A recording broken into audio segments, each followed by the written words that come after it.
All right, welcome to Celebrity Interviews with Paul. I have with me today Sean Michael Dargan. Sean is a musician, a composer, a writer, a rock and roller from old school. He is the guy that surfed on my couch when I was a senior in college, and back in the day in Fredericksburg as he was beginning his musical career. Welcome, Sean Michael Dargan. Thank you, Paul. That was a muted response to my energetic intro there. I'm flooding with memories right now of surfing on that couch of yours. That I was imagine. that was as they say, a lifetime ago. It was a lifetime ago. And just in case you're wondering, in case it comes up, I do still somehow know all of Alice's Restaurant, and I do wonder some days what I don't know that I should because that's there. Well, they say the mind is a nearly infinite expanse, so I'm sure there's room for whatever else you need. Let's hope. Right. Well, how is life in the pandemic for you? It's good. It's interesting. I will, the first thing I would say is that myself and my family are all healthy, and we have been, and that's huge. I mean, we're very, very meticulous with our mask wearing and our hand washing and our social distancing, and we have been since the middle of March. So, we're not living in a bubble per se, but we're treating it very judiciously. Good. I'm the one who goes to the grocery store. I try to go as infrequently as possible and be as efficient as I can. My nature as an extroverted type AA people person is not suited to being in a pandemic, as I'm sure you can identify. Sure, So, sure. I want to do everything slowly and chat with everybody I see. And I like to give hugs and shake hands and all that. And so that's Yeah. a constant reminder in the last 10 months that, things are different right now. But, Yeah, yeah. but Well, and some of those things I wonder, are they ever not going to be different? that's good question. You There's know? so many new paradigms in place right now that very Hmm. well could just continue because for whatever reason they make more sense. Yeah. Right, right. So 12 months ago, what was your life like in terms of like making music and working and playing gigs and that kind of stuff? What was a typical week or month or time for you? Sure. 12 months ago, I had just launched a new live show, a monthly residency, um, kind of a concept called the Rock and Roll Supper Club, Hmm. where every month my band would be the house band and I would be the host, and it would be a live show in a small and intimate venue that seats 100. But we Hmm. sold it out the first 2 months, so it was Yeah. well attended. I Right. brought in a guest band to be the headline feature band, and I brought in Hmm. a guest chef each month to make Okay. to make their take on what Wisconsin Supper Club is all about. So I live in Madison, Wisconsin, Yeah. and I've lived here for 20 years, but I'm not from here. So I didn't really grow up with the concept of supper club, but I'm fascinated by it. I Sure. love the idea of this social gathering place where you come and break bread together. I think it's just, Right. and I like to Yeah. eat. Yeah. Churches don't know anything about that. Yeah, no kidding, exactly. I think breaking bread is actually a church I kind of believe you are idiot. correct, sir. Yeah, yeah, just so you know. I So of course that's like not much supper clubbing going on. No, we did the January show and it was a huge success. We got some Hmm. really nice press out of it, and so the February show was an even bigger success. And then we were about a week away, or a week or so away from the March show when the pandemic struck. Mm. So of course that put the kibosh on that, Yeah, which was a yeah. bummer. We were really getting ahead of steam up, and now Yep, there's not been yep. steam. All right, Um, right. Yeah, I mean, in a different fashion, I had just come back from leading a pilgrimage to the Holy Land with like 45 people, and was all excited to start pitching the next trip that was going to happen like now, Now, and and and get more people and show them this amazing place and take them to Palestine and the West Bank and to Jerusalem and to Galilee, and yeah, that stopped. That's not going yeah. on. So just kind of there's a lot of screeching wheels going on in the world. Well, it's So curious. You've got to be planning a contingency for the first opportunity you get to do that, but you can't just up and go to the Holy Land with 2 weeks of planning. I mean, it takes. Right. No, we're looking at, I am about to be promoting a January 2022 trip. So the plan, that gives us about a year. Hopefully vaccinations will be out by then. And it gives us enough time to kind of be a little bit aggressive in timing. I like going to the Holy Land when it's cold in Michigan and in Wisconsin, and it's like 60s, there. And it tends to be a time when there aren't as many crowds. So that's a little bit better because some of the spaces are pretty small. I would imagine the end of December is not the time to go to. No, actually, through the early, because actually yesterday was Christmas there. Oh, because, absolutely. Right. Because most of the people there are Orthodox. So all my friends in Bethlehem, which is in the West Bank, the Christians of Bethlehem are primarily Orthodox, and they were showing the parades of pickup trucks with Christmas trees in the back of them, driving around the city. Nice. Yeah. Does that time up with Epiphany? In the Epiphany. Roman January 6th is the Feast of the Epiphany. Got it. Cool. Yep. Absolutely. Right. Well, then, so what? Yeah. No, I was going to say that the supper club won't take quite as long to get back on its feet. Right. But it's still the kind of thing we need, a couple of months to plan for, and it's hard to plan for things like a rock and roll series or a trip abroad. Yeah, a trip abroad. Yeah, all these kinds of things. We can adapt some, locally. You can adapt to opening up for worship a little quicker, for in-person experiences that way.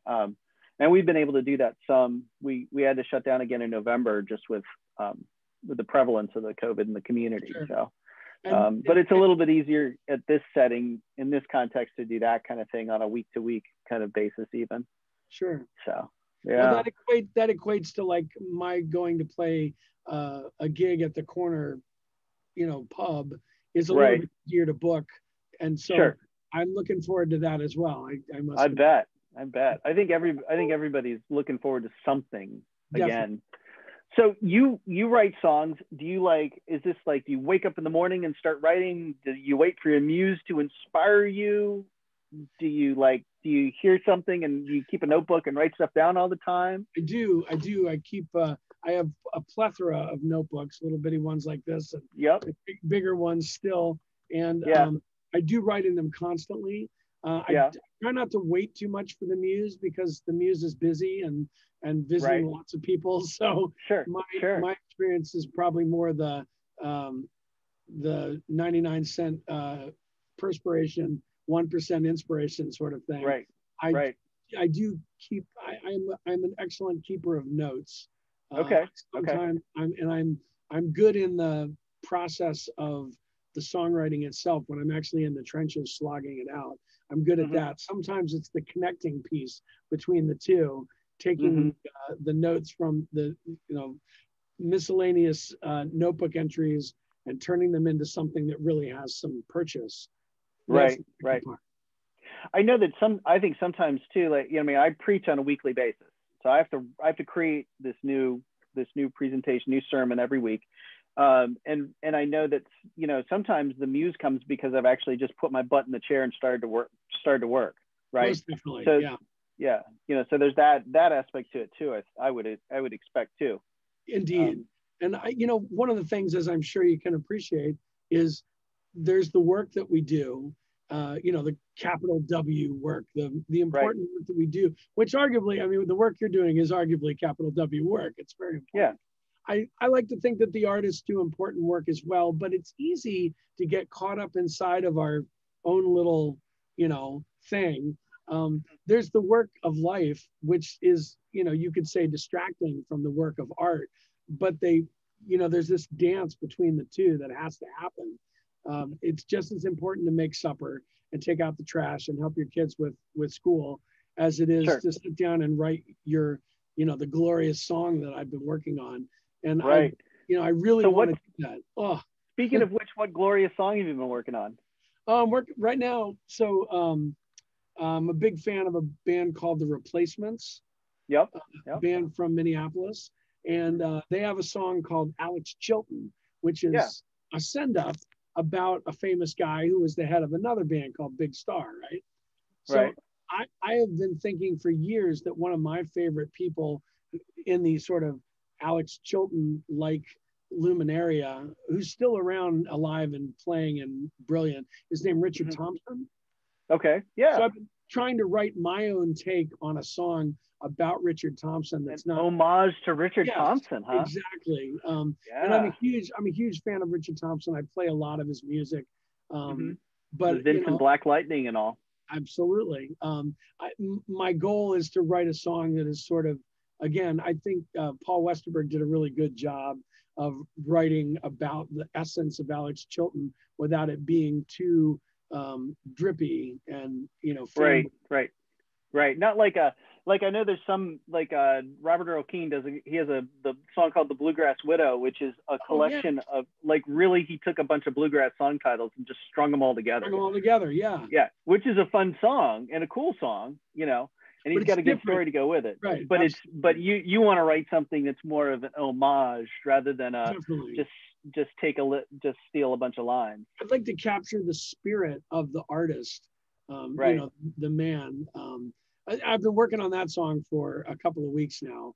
I mean, I've been thinking it and planning it for years and years and years, but it's currently occupying the front burner on my music stove. Okay. So you have a bunch of irons in the fire, it sounds like, too. Always. Part of your process. You know, I should take this moment to mention now that I just put out a new album. That's right. And there will be a link in the interview to the new album.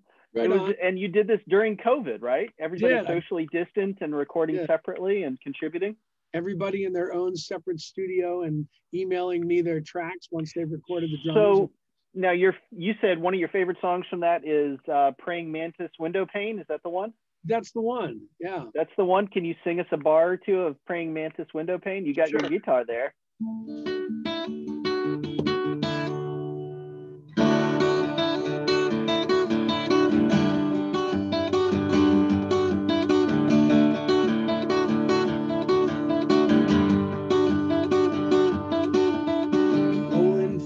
At the Golden Gate, acid smog in an apple crate. Take our places as we will, with ponds to jump, time to kill.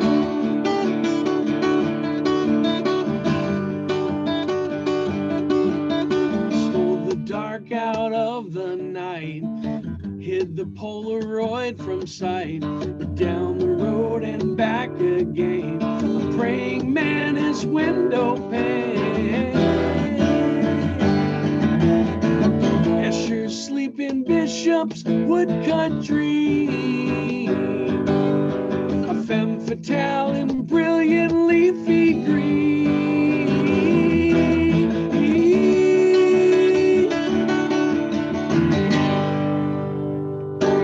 First verse. Awesome. And chorus. Awesome. Thank you. I've never sung the line about the sleeping bishop to a member of the clergy before, so that feels. Bishops sleep sometimes. I know. Yeah, bishops right on. sleep. Yeah, absolutely. So, what was the inspiration behind that? Where'd that come from? That was absolutely inspired by the period of time when I was sleeping on your couch. Seriously? Yep. I wrote that lyric. I have the sheet here somewhere if I can pull it out quickly. I wrote that lyric in 1991. Wow. So that would have been the year, if I'm not mistaken. Yeah, 91, the year I graduated. That was my senior year. Yep. And you had graduated the year before, and here it is. Look at that. Oh my gosh. Yeah. So typed out on my dot matrix printer from the era. Man. I wrote the lyric, and it sat in my notebook for 25 years. And I finally I would look through, you know, every couple of 2-3 times a year, I'd pull out the 50 notebooks that I have of the last 30 years of my songwriting life and just sort of chase through and see if there's something that suddenly makes sense. And this one finally made sense. So, yeah. That's awesome. Awesome. I mentioned in the last verse, I mentioned Nader's Market. Okay. Yeah. One of our little down the street locally owned grocery stores. Right. Absolutely. That's awesome. So what I see a lot of windows in your writing? Are windows important to you? I see like some of your album covers look like windows. You reference windows a lot. Yeah, I think I just happen to have a cover of my first record here. Dance there on you the go. Window. With a window. I pulled out the visuals my kids were asking me about records that I'd made, and so I thought I should have them available so they, when they decide that their old man isn't just super boring and dull, that they can have some visual fodder. But yeah, I think I hadn't actually thought of it in the big picture until you mentioned it. But I do think windows are pretty cool. I like the idea of being separated, by a physical barrier, but one that doesn't retard all the senses. Because obviously you can't really smell things through a closed window. You can't touch things through a closed window. You can't usually hear things through a closed window. But if you have the gift of sight, which not everybody does, but if you've got that, you've got this whole vista of possibilities that are sort of just beyond your touch. And I love the idea of being able to just open the sash locks and raise the window, and then there it is. You can smell it, you can hear it, you can crawl through it. Yep. Yeah, it's a wonderful metaphor to think about, and also the idea of we just watched Undoing on HBO, the Hugh Grant and I forget the movie. Anyway, there's a couple of scenes with characters standing at windows, looking out. Grace looking out at the window, and that sense of longing, and even you can feel her wanting to be any place but where she is as she looks out across the skyscape of the scape of the landscape of New York there, the cityscape. And I think windows kind of give us that idea too, of being someplace else. Sure, it's a very wistful setting for sure. Yeah, absolutely. Absolutely. And it's interesting too, because you feel all those things and you see the character looking through the window, but imagine the same scene, the same character with the same feelings, but with just a wall. Right. Then you don't even have the ability to sort of look out and see what you're missing. It's almost like Plato, the cave there. You don't, maybe you know what you're missing, and maybe you don't, and maybe you see, the city out there beyond your reach, and maybe you have no idea of it. So sometimes we're lucky to be in a position just to have that window to look through, even if we can't get out of it. Yeah. That's a good metaphor for the pandemic. Indeed. So, speaking of the pandemic, are you doing yoga with your wife? I am. And where would you have heard that, Paul? There was a line in one of your songs about doing yoga with your wife. I did some research. We've done it. We've done it 10 days in a row on this stretch. Good for you. Which is really good for me. I'm very good at deciding to do something and do it every day, and not as good at doing it every day. Right. I hear you. Well, I have, I've had some good stretches of yoga in my life. Not currently, but it comes and goes. My body is very thankful for it. That is for sure. Yeah. Oh, absolutely. Although I do subscribe to the half as far and half as long theory on some of the yoga moves. Oh, absolutely. I always appreciate a yoga practitioner when the yogi who I'm working with, it's usually a pre-recorded thing, but in the classes that I've taken, when they are painfully honest about the sorts of things that we may or may not be able to do, just the simple phrasing of, as opposed to reach down and touch your toes or whatever the stretch is. It's like you may reach down and you may touch your toes, or you may touch your shin, or you may touch your knee. It's like, you're right. Yeah, one of the moves that I've been referred to more than once in the yoga that I've worked with, it says touch your knee to your nose. I'm like, that's not happening. Not happening. No. It's just not even. That's just silly. That's not going to happen. If I were to ever make it to that position, I would certainly never leave it. Yeah, this is true. And on the flip side, you look at little kids, and I was at a how to coach soccer meeting one time when I was coaching youth soccer, and they said, don't even bother to make kids stretch. They're made of rubber. It's a waste of your time. That's funny. Yeah. So tell me, what do you love about what you do? That's a great question. There's so many things that I love about what I do. I love connecting with people first and foremost. As I mentioned, I'm an absolute extrovert. I get my energy from my interactions with other human beings. Yep. I get a chance to do that in a way that is unique. There, there's a lot of people who would love to play guitar in front of, large crowds, and not everybody gets to do that. And I do. And I'm really fortunate. I'm super, super lucky and privileged to get to do what I do. I'm not the best guitar player that I know by any stretch, but I'm pretty good and I work hard at it. And just the ability to do things like, as I get older and arthritis comes into various parts of my hands, and I realize, wow, I can't do this thing,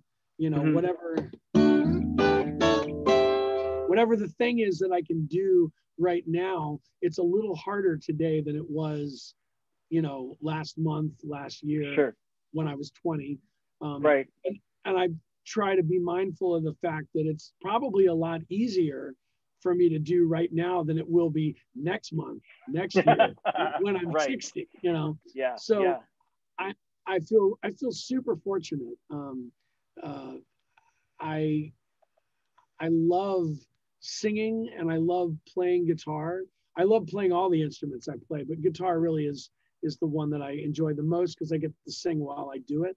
I love songs. I'm a huge fan. I mean, obviously I enjoy writing songs, and writing my own material is really important to me, but I love being inside of a great song, no matter who wrote it. You mentioned Robert Earl Keen. I'm a big fan of his partner, Lyle Lovett. Oh, and I do absolutely. a bunch of huge. Lyle Lovett's a good Lutheran. Absolutely. He's certainly. He does a big Christmas concert at his home church in Texas every year. Oh, no kidding. Oh, that's super Yeah.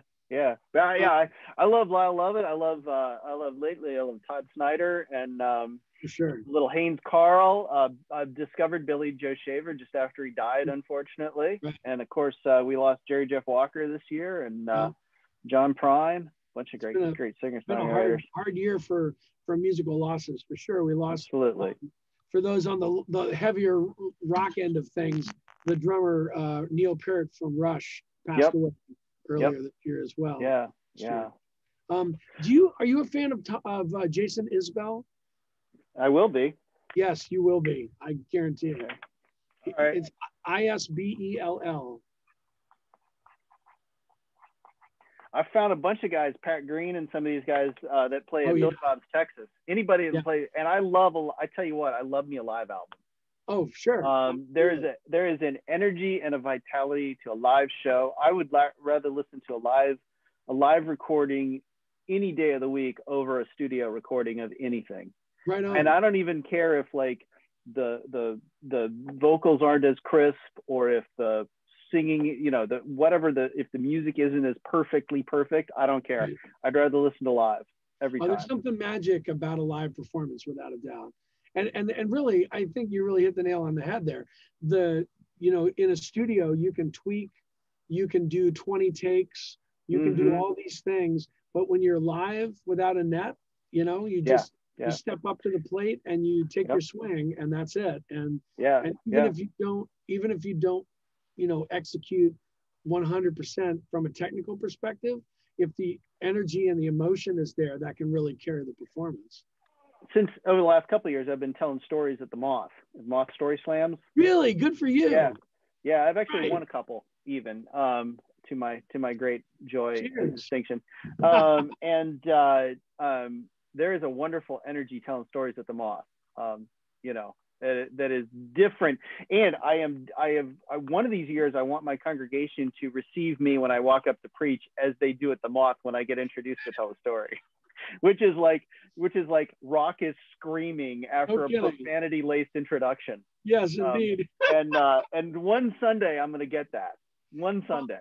We listen. My wife works for Wisconsin Public Radio, and we are devoted Moth listeners, and we go to the live ones here in Madison whenever we can. So I look forward. I have no doubt that I'll hear you on a national Moth broadcast. Maxie Jones keeps winning and beating me, but he's amazing. He's from Detroit. He's a good guy, but I have beaten him twice. Nice. and won a couple local story slams, and I got to be in 2 grand slams. So Oh, that's awesome. yeah, I'll have to send you a link to my YouTube video Please. of my story of my perm. So Oh, Sean, I have one more question for everybody. Sure. Where do you find joy these days? Great question, Paul. On a very just tangible, tactical level, I find a lot of joy being the father of my 2 kids. They're both virtually schooling from home right now.